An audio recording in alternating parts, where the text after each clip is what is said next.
Ian, welcome to Secular Radio. You're on the air. Hi, thank you for having me.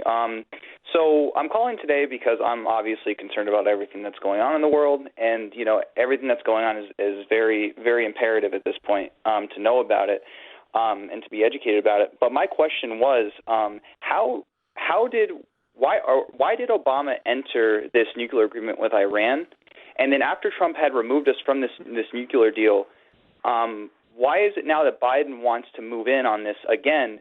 And then I know that I was only supposed to ask one question, but my next question is: you guys are fighting the good fight, and you guys are doing a good job, and I'm happy that I can watch your show and know that there's people out there that are really doing something about it, and it's not just talk. It's like you guys are actually out there fighting this.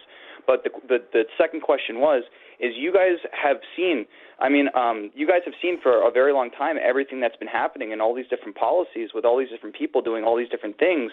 Like, what is driving these people to do a lot of this stuff? Like, it's a worldview. Well, I think it's a worldview. And with Iran, that was going to be like the centerpiece for the Obama foreign policy. And what happened is you can't make deals with devils like that and think it's going to go well. It didn't go well. It was never right. It never worked. Never had inspectors. When they did allowed inspectors, they were finding the enrichment of uranium. And the Middle East just blew up.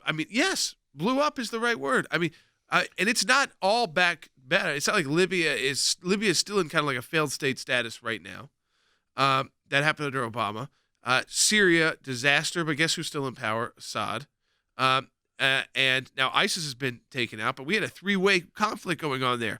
We had the Russians, the Syrians, Hezbollah through Iran, ISIS backed by Sunni groups, and also like we're getting money from like Saudi princes, random Saudi princes, and others in the Gulf states. And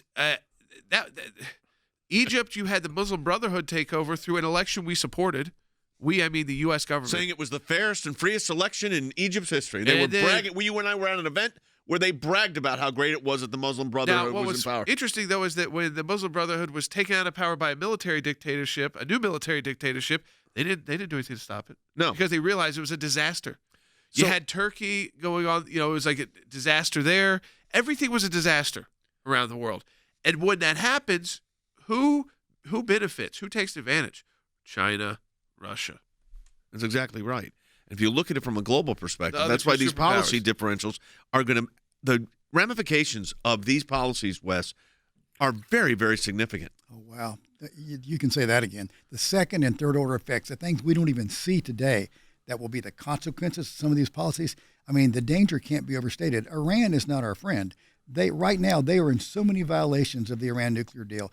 The Arms Control Association in D.C. yesterday said that while it's not fully enriched, they already possess twice the amount of uranium they need to produce a weapon. They're enriching at 20%. They've increased the number of centrifuges by thousands. And yesterday, they notified the International Atomic Energy Administration that they are now constructing an assembly line. It takes 5 months to complete it. Yep.